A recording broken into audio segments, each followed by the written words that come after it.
The most successful people in the world are the people that can self-soothe. So can you avoid being triggered? If you're being triggered and you look outward and you're angry at the person that triggered you, that's weakness. You are manifesting weakness. You have to go, ooh, someone has triggered me. That means I have an insecurity around this thing. I need to address my insecurity. And then that's going to put you in a far more powerful position to move forward. So the people that are successful, they can self-soothe, they can stay emotionally calm in the midst of the storm. When everybody else is panicking, they're only looking at solutions. And that's the other thing about the no bullshit, what would it take game. The whole point is to switch you out of problem mode into solution mode.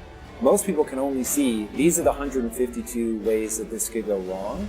And we started doing that to say, no matter how outrageous, there is a way to pull this off. So what would need to be true for this to work? Stop telling me all the things that aren't going to work. Tell me the thing that is going to work. And once you get to that, you're, okay, well, if we did X, Y, Z, it would work. Okay. Now, are we willing to do that, yes or no? And if we're not, is there another thing that we are willing to do? But at least now we're operating from a position of that would work, and successful people are about that. They are good decision makers. They are hyper resilient. They don't stop at failure. They don't get in their own way from an ego perspective. They're looking nakedly at their own inadequacy. And they've got enough confidence to get people going behind them. It is this weird thing of, dude, I fear that I'm too dumb to do the things that I want to do in my life. I never know if I'm right, and I go all out every time. And I'm just trying to make it happen. And so I have the courage and conviction to say, I know about myself. I will keep going until I figure this out. Not that I already understand everything, that I have the courage to figure this out. And then I will go through and I will weather that storm. People are intoxicated by that certainty, where I'm like, hey, get behind me. I will get us through this. I'm not telling you I already understand everything, but I am telling you I will not stop fighting until we get to the other side. Dude, the way that people will pile in behind you when you do that, I have the chills now because I know how people respond to that. So if you can manage your emotions, if you've got the courage to fight through that storm, if you're not easy to knock off your pedestal and you're humble enough to know that you're almost certainly making mistakes so that you know when to correct course, that's the recipe. Man, I can't get nowhere in life, or I don't have money, I have this and that. And I realized the only difference between me, them, or any of us is what we negotiate through life. Like most of us start, there was no belief that I could do it, but I remember walking into a store, saw this picture of this guy who looked like a young Mike Tyson hanging off a pair of jeans, and it was Carl Kanai. And then it just hit me. I thought prior to that, we always thought that you had to be from Italy and France to design. You had to be older and like a, the guys with the tape around their neck, the tailors, right? Sure. And so, or whatever the fashion designers had looked like in those days. And I thought I'm just supposed to buy from them. When I saw that, I was like, wow, that's amazing. Okay, no problem. Then I'm watching a De La Soul video, I remember, and seeing them wearing these hats. It almost looked like a ski cap, but it has like a tie on the top, and I couldn't find that hat anywhere in Queens. I finally find one uptown Manhattan.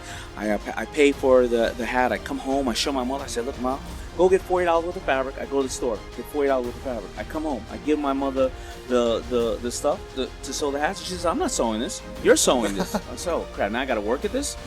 I sew the hats, and then all of a sudden, I have all these hats and only one head. So anyway, that's when it happened. That's when I went out and sold those hats outside on that Good Friday, and I sold $800 worth of hats in 1 hour.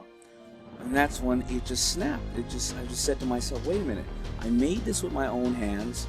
I went and sold this to individuals, and nobody was in my way. I didn't have to get a check from a boss. Nobody told me when or to come to work or go to work. I can't get fired from this because of my color, creed, or whatever the case is. I'm responsible for what's happening here, and I will either fail because every decision I make, or I'll succeed because every decision I make. Life can be messy, but you gotta clean it up, and you better learn how to fight. When will you see your purpose bigger than your excuse?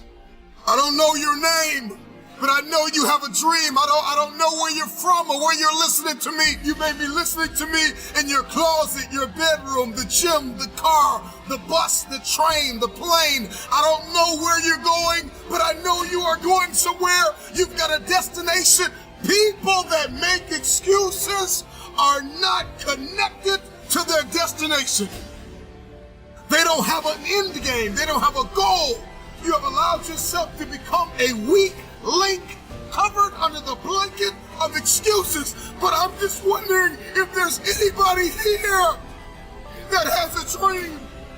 And if you've made your excuses bigger than your dream, the time is now to apply pressure. It may not be easy, but it's not impossible. This is not a I feel like it today. This is not a I'm motivated for a week. This is an every single day mentality. You may have to work 3 jobs. You may have to lose sleep. You may have to go to college and raise 5 children and still maintain your marriage and work your side hustle. I don't know what your story is, but if you will keep a no excuse mentality, then the sky is not your limit. The sky is your starting point. This is an every single day mentality. I never get turned off. And stop comparing yourself to everybody else. We compare ourselves to the way people look. We compare our stories to their stories and our relationship to their relationship. Every single day, the excuses that we make are like a warm blanket pulled over us, covering up the underlying issue of fear, the spirit, the personality of fear. The truth is that the reason why you haven't done it is because you're afraid. Maybe if you could just listen to this a couple times, maybe you'll start making so many excuses, because the excuse is nothing but a cosmetic. It's makeup, it's a blanket, it's a convenience that we habitually gravitate to because it just makes us feel better. But the underlying issue, the underlying cancer, the inflammation is fear. We're afraid. We're afraid that if we give our best, the best isn't good enough. We're afraid because we're constantly comparing ourselves to other people. We're afraid that we won't be seen. We're afraid that people will change if we evolve. We're afraid that maybe we'll lose our friends if we began to shift our thinking. And the truth of the matter is, how are you so emotionally injured, so mentally drained, so physically fatigued that you have allowed your dream, your destiny to take a back seat to this excuse that you don't have what it takes, that you're not smart enough, that you're not tall enough, that you're not wide enough, that you're not deep enough, that you're not connected enough, that you don't know enough people. You keep comparing yourself to that person and this person. When will the excuses stop? If it's going to happen, you're going to have to eliminate excuses. So are you fighting procrastination? Are you fighting excuses? Are you fighting low self-esteem? Ladies and gentlemen, get your dukes up. Get your hands up and get ready to fight. See, let me tell you something. Trouble can be a bully, but you better learn how to land the first blow. Lesson number 1, acknowledge the fight. Who are you fighting? Who is your battle with? Key number 2, what is your strategy to win? Are you going for the knockout blow? Are you going to kill him softly with a couple of jabs? You might be in a situation right now where the doctor said to you that you're not healthy, your body's failing, you might even have cancer. Oh, that's not just a battle, that's going to be a war, ladies and gentlemen. But to win fights, you got to have stamina. You got to be ready to fight and bounce back. Punch and counter punch, jab and jab back. Let me tell you something. Life is a series of fights. The worst thing you can do is run away from your fights. Because if life is a series of fights and you run away, you just ran away from your life. You've got work to do. You've got a destiny to fulfill. You've got a purpose to walk into. You've got a test to pass. You've got dots to connect, rooms to walk in, stages to stand on, and tables to sit down at. We all want to do something. We all want to be somebody. We all want to go somewhere. And if these things are going to happen, we've got to stop habitually gravitating to excuse. Your promotion and your next level is about you getting to this war, getting to this battle and winning. Here's the reality. I don't believe in getting bullied.